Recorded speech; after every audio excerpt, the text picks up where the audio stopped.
Gavin Gear here from Ultimate Reloader for Mark 7 reloading. In this video, we're going to take an in-depth look at the all-new 11-inch case feed system from Mark 7 reloading.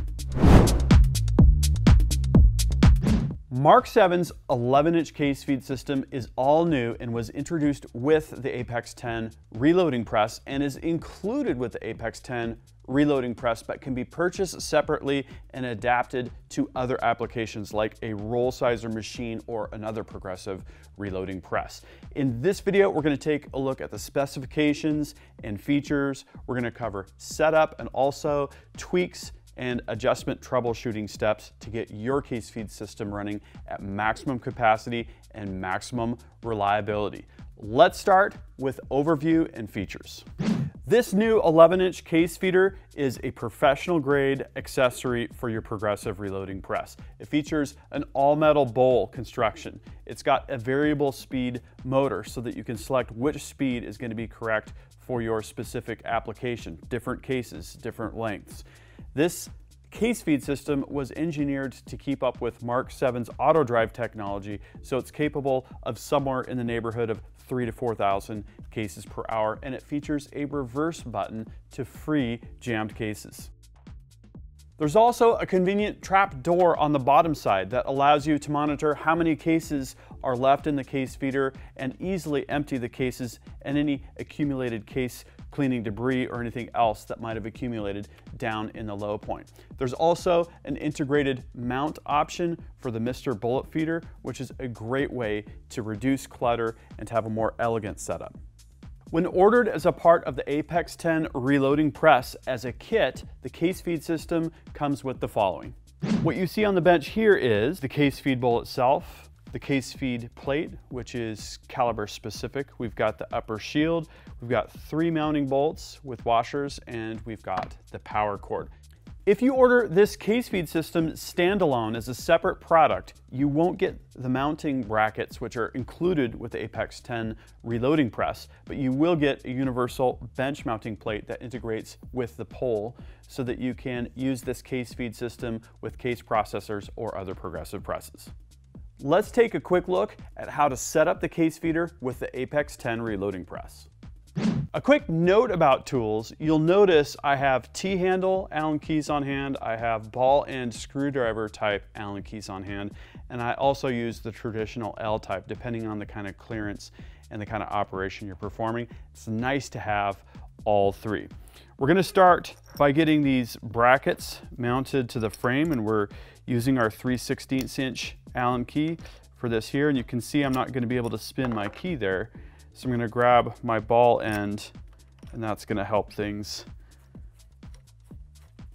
go more smoothly.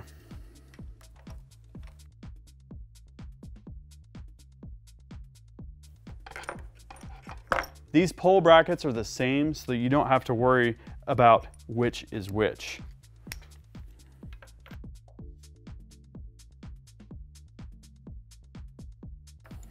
Okay, with the pole brackets mounted, we can now install the lower pole section. We're going to have 2 bolts and 2 spacers. The larger spacer goes on the top. The spacer is going to go between the pole and the frame.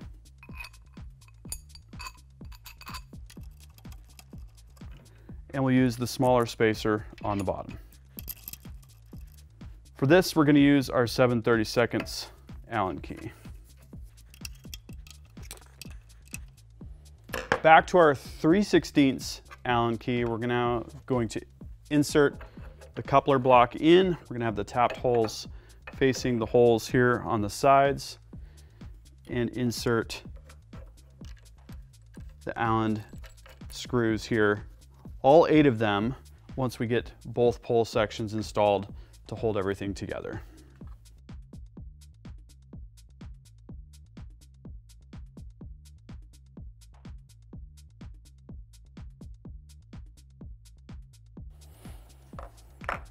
Halfway through, we slip on the upper pole section and finish inserting and tightening the last 4 Allen screws.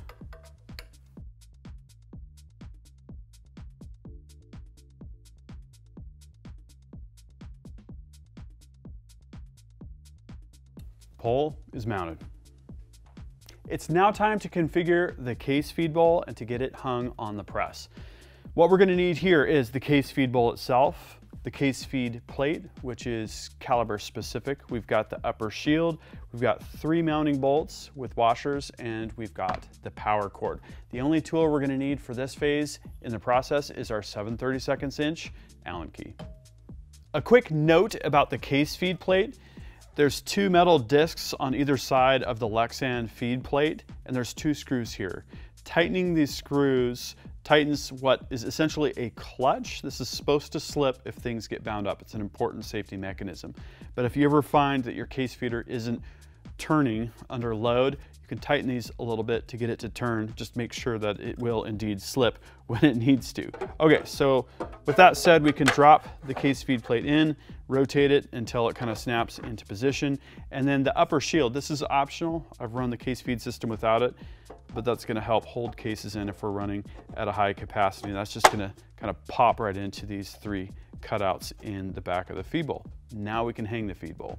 On the case feed bowl, we've got a bracket that has holes on one side and welded nuts on the other side. A very nice feature. And then there's 3 corresponding holes in the pole. So I'm just going to take one of these bolts, hold things up so I can kind of see daylight through. Get that going. Helps to wiggle things as usual. Get the second bolt going. And the third.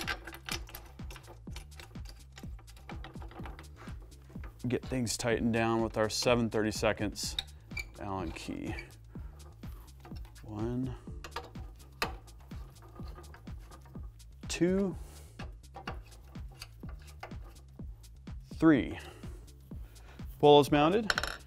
Now let's take care of the power cord. Right into the socket on the front side here. The press does come with zip tie mounting blocks here that you can use to anchor the cords. I'm going to wait to do that until I have my bullet feeder installed. Once you've completed the initial setup for the case feeder, there's a few factors that you're going to want to consider and fine-tune if you're having any issues, including having the correct feed plate installed, adjusting the width of the drop window below the case feed plate, adjusting the drop funnel height, adjusting the rotational speed of the feed plate, and ensuring you have enough but not too many cases in the feed bowl. Overfilling the case feed bowl can actually slow down case feeding because you've got too many tumbling cases covering up the slots in the feed plate. So ensure that you're about 1/2 to 3/4 full, but not over that. If you get pileups of cases in the drop funnel, there's a couple things you'll want to check. Try adjusting the rotational speed either a little faster or a little bit slower. And you can also try raising or lowering the drop funnel just a bit until your problem goes away.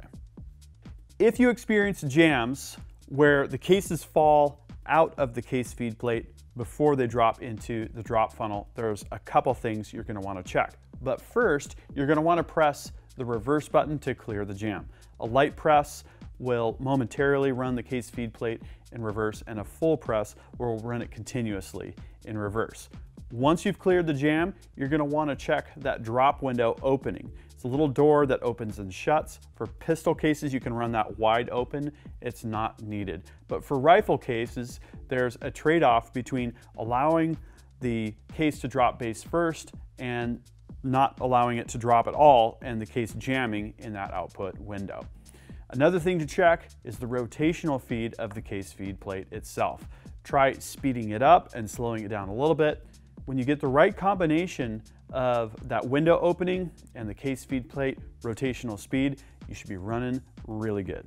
If your case feed motor is turning, but your case feed plate isn't turning, there's a few things you can check. First, ensure you have the correct number of cases in the case feed bowl. It should not be filled beyond 1/2 to 3/4 for optimal functioning.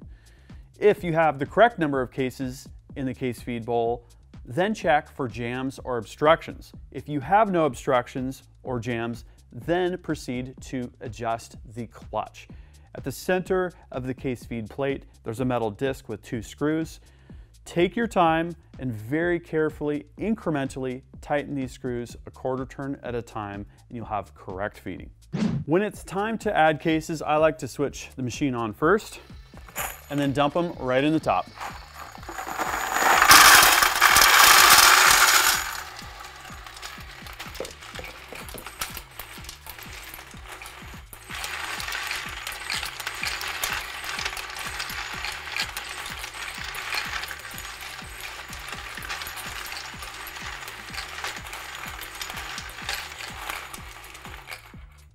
Using the inductive sensor, the machine shuts off when the tube is full.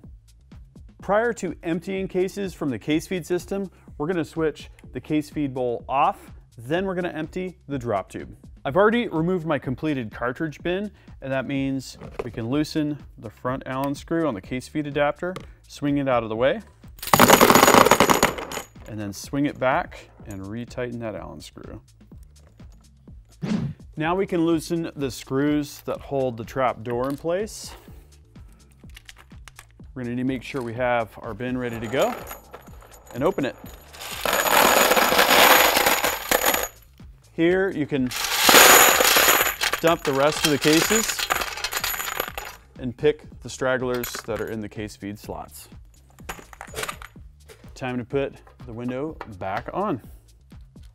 Caliber changeovers with this case feed system are very straightforward. There are 4 basic categories for configurations: small pistol, large pistol, small rifle, and large rifle. Those are going to correspond to specific case feed plates.